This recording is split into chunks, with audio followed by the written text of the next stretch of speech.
Hi everyone, welcome once again to CyberSec, a way of life, a series that we're conducting for the cybersecurity industry. We have George Quijano with us from ARCON, based out of the US. A little bit about George is he helps banks, leading investment firms, hedge funds, and family home offices operate successfully. He owns and leads the operations and support services for a human resources organization. He was instrumental in establishing a New York brokerage firm and helping it grow to the 16th largest global banking institution. He drives profitability, client services, and growth by streamlining processes, reducing costs, and creating multiple recurring revenue streams. George's success is based on his investment banking knowledge of both domestic and international products, ability to ramp up quickly, and pursuit of exceptional client and employee service. At his core, George values authentic relationships. He leverages his belief in everything from securing and managing new businesses to hiring and onboarding. A little more about George is he's a dynamic leader with an operational track record as a business driver, solution champion, customer advocate, and team player. He has skillfully managed global hedge funds and bank growth within investment firm and family home office settings. He has coordinated transactions processing, contract administration, support services, employee engagement, and regulatory compliance. Hi, George. It's a pleasure to have you with us today. It's a pleasure to be here. I'm very excited to, a little nervous. One is always nervous, just to answer the questions and. Well, you don't need to be because, you a lot of experience. It's just going to be natural for you. So, George, before we jump into the questions, what is the COVID situation in the US right now, in the area that you're in? Well, right now they're basically, things are getting back to normal, but, it's the incline, it's basically more of ups and downs of certain areas. New York is starting to open. People are starting to get back to work, but there are a lot of people out there that are a little afraid to start commuting, getting into the subways, going back to work. So it's basically more a fear factor. In my opinion, if you're vaccinated, you have some type of safeguard that if you do get COVID, you will not get that imminent threat of death. Oh, I mean, it's almost like having a bad day of drinking tequila, but you're going to survive the next day once you get over the hangover. True. Yeah, it couldn't be explained better than that. Yeah, I mean, it's a scare. I think we've never seen anything like that or experienced. But when you think about the older generation, going back to 1920s, the 30s, I said, we've been through this. I survived it. I think we're more afraid about the economy and everything else, and the growth and education and all that. I know Wall Street is worried about their profitability. You would be. Yes. Definitely. Yes. All right. We all worry about profitability than our health nowadays, it feels sometimes. They forget the important things in life. True. So it's work from home for you as well? Yes. Working from home, trying to get the ability of working from a laptop or a screen, but you forget the accommodations that you have in the office, the engagement of people, the staff that gives their all to give you 2 screens to work. If you've ever tried to do any accounting or any type of basis or analytics, we get spoiled because we have 3 screens. We put something here, something there, we have something here, and we're able to move. When you're home, you have 1 screen, and your internet is slow, and certain things are not moving as fast, So we do get spoiled in the office, but I guess we're going in a different direction, working from home, but we do have to make an effort to go forward Sure. for this Jennifer and the future of the world. True. I agree. Right. So, George, talking about the COVID-19 impact on the cybersecurity market in the United States, what has the impact been like? In a word, it's imminent. The number of home networks, retail connection to the business class, and has placed this world that at a neutral risk. People are working from home. Old laptops, not upgraded security. Right. And they're very breachable. And if you have someone that's very good behind a keyboard and happens to connect to someone's network, unfortunately, they'll be seeing what you're seeing and hearing of what you're doing. And it's a possibility you might be just breach in any way.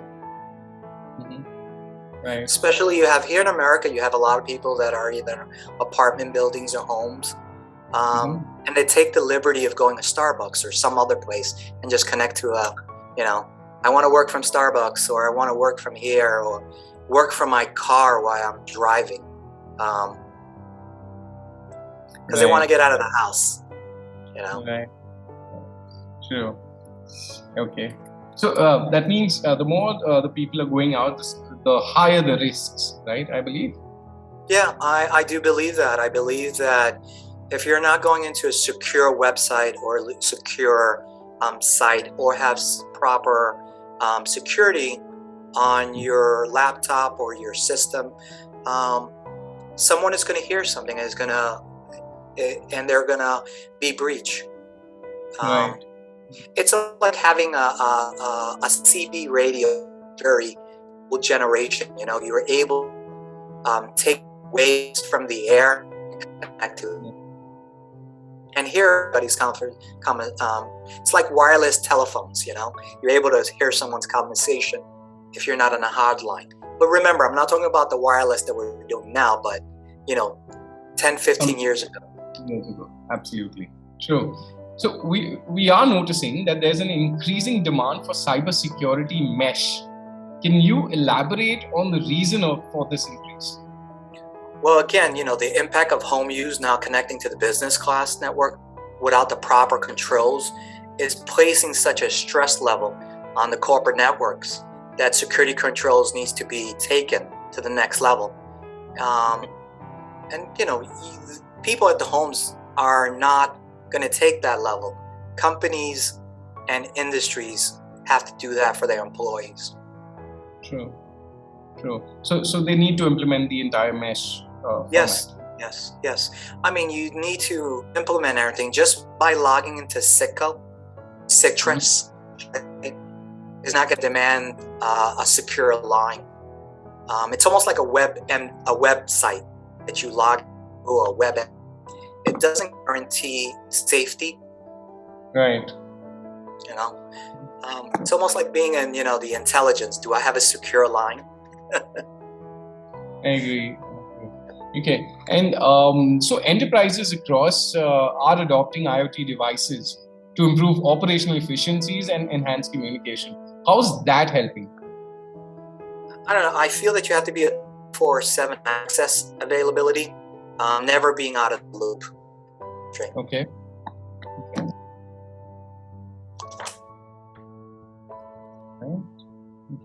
And what do you think are the challenges you see in deploying cybersecurity solutions in the US market? When I was ready to answer this question, I was kind of thinking about things, and I really do believe that the need to deploy far more security than just the desktop level. They're convincing the clients to expand their budget to increase cybersecurity as a fundamental factor to the organization. And as you know, everything is all about budget and money. We all want to ride in a Mercedes, but not all could afford one, right? Afford one, sure. So in fact, I believe with the COVID situation coming in, the budgets have increased with organizations even in the US, because I believe cybersecurity is taking center stage. Would I be right? Yes, they are, but they are taking stage, but how long would it take to expand all that, and how much time? If you actually taken the precaution early on, more of a risk factor, wouldn't you say that everyone would be a lot more at ease?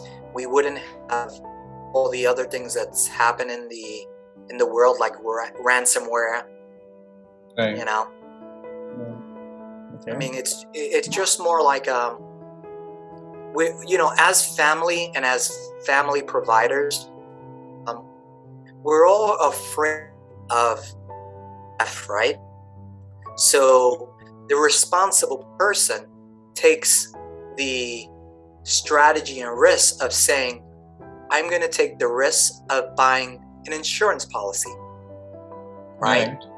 Not so much but you take the risk of saying, all right, if anything happens to me, my family gets a big paycheck and they're being taken care of. So you take the precaution, right? We don't jump from a plane without a parachute unless we really want to. True, absolutely. So now, because the budgets are expanding and things are looking much better than what it was, what do you think, which region will have the larger market share in the years to come? When you mean the region, you mean the region as an industry, or the region of the world? Of the United States. The region of worldwide, global will be seeking areas more, I would say, government, finance. Basically people that control the money flow and the information. Right. Because it's the economy and the people that work in the economy that makes everything flow. I mean, we're all part of the economy, no matter what industry you work in. But the main thing is the cash flow, right? True. Regional or vertical, it has to move forward. We all have to do our parts, no matter what industry you work in. But the government and finance is a role that we have to look at. Sure, absolutely. And so if a company wanted to implement or put down cybersecurity defenses in place, what is the procurement process like typically for a cybersecurity product in the USA? How would an organization shortlist a product? Well, I'm a strategy person and planning person. Right. So when I think about it, is determining the need, determining the budget, determining the properly consult an organization, and lastly, deploying it. I mean, we all have hardships of making a decision, but if you have a certain strategy and technique to be able to move forward, the deployment would be an easy factor. True. All right. And what kind of service levels are expected from security product companies, the providers? Security level is a 24/7 kind of monitoring and reporting. If you're a president or prime minister, I don't think the prime minister gets security from 9 to 5, right? He gets 24/7 monitoring, reporting. So I think we should deploy that same fear and conditions. So you mentioned in the earlier question, in your earlier response, that deployment is, of course, one of the factors, right, when you consider things. So now this implementation or the deployment process would normally vary for organizations, right? If we had to catch an average mean of this, how easy or difficult would the process be? Well, the difficulty is basically convincing senior management of the needs to set aside the budget and the dollars, the time to address it. I mean, it's the same factor. In my opinion, I think it's the same factor as you would take care of your own household. Could we afford this? What do we need? Are we going to move forward? Right. I think senior management is, it works in the same deployment,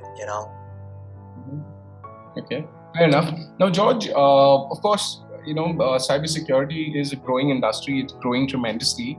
But in spite of that, 68% of US businesses have not purchased any form of cyber liability or data breach coverage, right? Showing that businesses are not adopting to cyber insurance at a rate that matches the risks they face. Now, that is according to a paper released by Cisco. Do you think this scenario is changing in the markets there? Yes, but as quick as cyber insurance company would like, it's not happening. I mean, just because you take cyber insurance doesn't normally mean that everything is going to be fine. You need to take other defense. True. Right. So I think that's a long way for organizations to realize to cover themselves from cyber threats, I believe. Right. So you need the cyber threat, and you really think about it. Who are the people that are going to be impacted? Financial organization, health,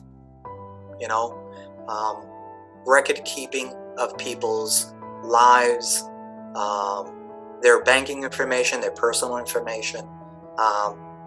Would we have all these other things in the US if we weren't worried about our information being threatened? All right.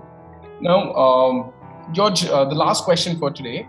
Cybersecurity Ventures predicts cybercrime will continue rising and cost businesses globally more than $6 trillion annually by by the end of 21. How do you think are the defenses gearing up for this? Because most security firms are now totally cloud-based, right? AWS, GCP, etc. Things on those lines. Do you think ramping up is going to be the easy part?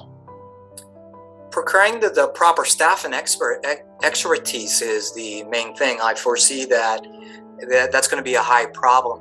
I mean, you really think about it. The right people and the right experts is the main thing. Right. So is there a shortage of the right talent? I believe so. I know there's a lot of talent there Right. they're able to do certain things, but do they do them well? Okay.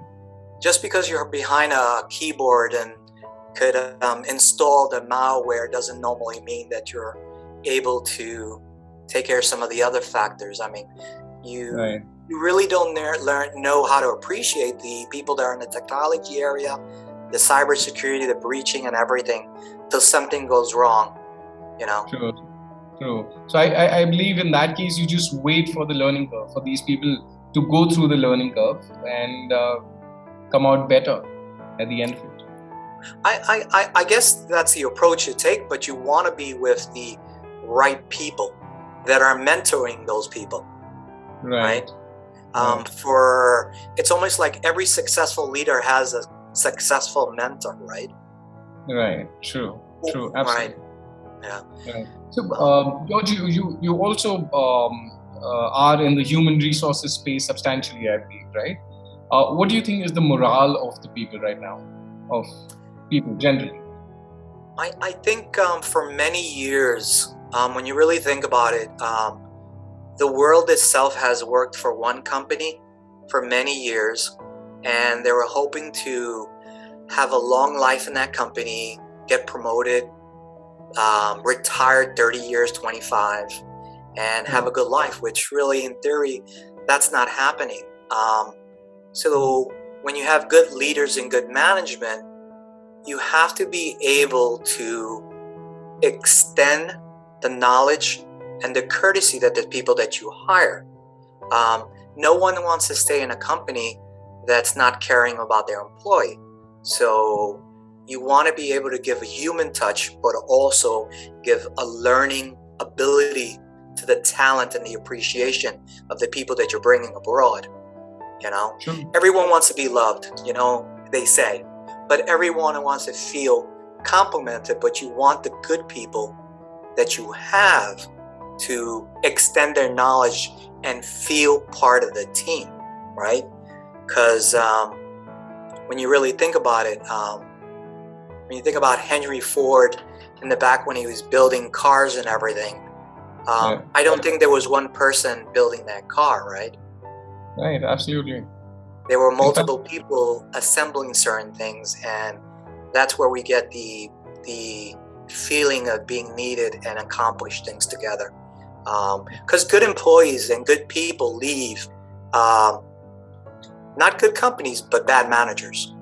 Yeah, absolutely. Because remember, a good company does not become a bad company till the people that work in it do not, love that love of a company to be able to enjoy what they're doing.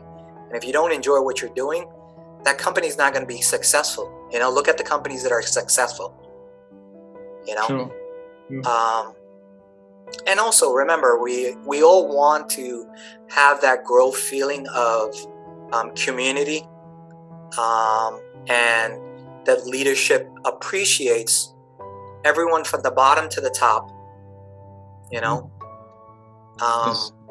Responsible. True. Right. Absolutely. Well, George, thank you for sharing your insights. It's been a good one. It's been a good, insightful one for me. And thank you for contributing. Thank you for having me. It's a great pleasure.